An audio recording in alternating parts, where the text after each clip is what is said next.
When you look at trade and investment flows between the EU and the US, the two largest economic blocs in the world, there's already a lot happening.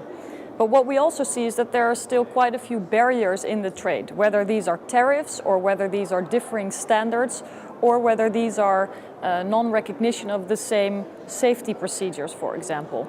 And this costs a lot of paperwork for our small and medium-sized enterprises, for our businesses, and eventually it slows down growth and profits. So that's one reason to look at how we can break down these barriers, to look at how we can make our competitive position together stronger.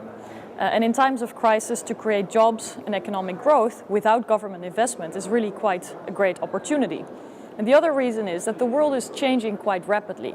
It's not like we can just go on and pretend that there's not Asian economies that are increasingly competing for the economic influence that we would like to keep.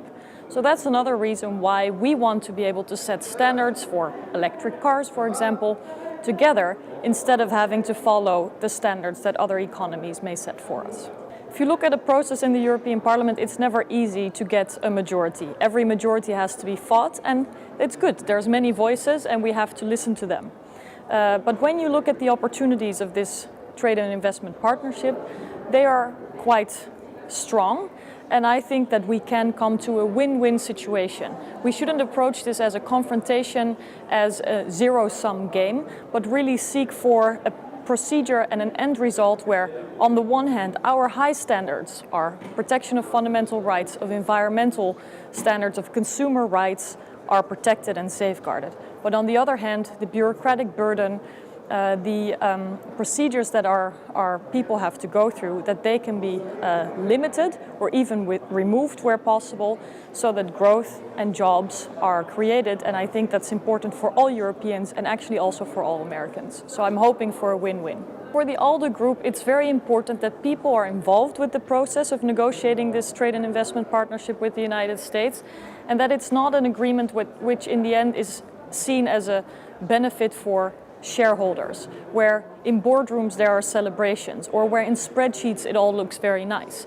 We should make sure that this is an agreement by people and for people. And that's why I'm inviting, through seminars and online on the internet, everyone to comment and to ask questions, and I'm sharing as much information as possible. But the European Commission should play its role too. In order to facilitate trust in the process, they have to ensure maximum transparency and involvement by all stakeholders. And I can only say that they've learned from ACTA, where a large protest movement also reached the European Parliament, and where the European Parliament showed the Commission that our position matters and can have a decisive impact. And so I'm hoping that the Commission has learned and that we can work together, each playing our role, but in a transparent way and in a trusted way by our citizens, to ensure that all the different issues, whether it's agriculture or intellectual property rights or public procurement or other issues where people have questions or maybe even concerns, can be dealt with in an adequate manner.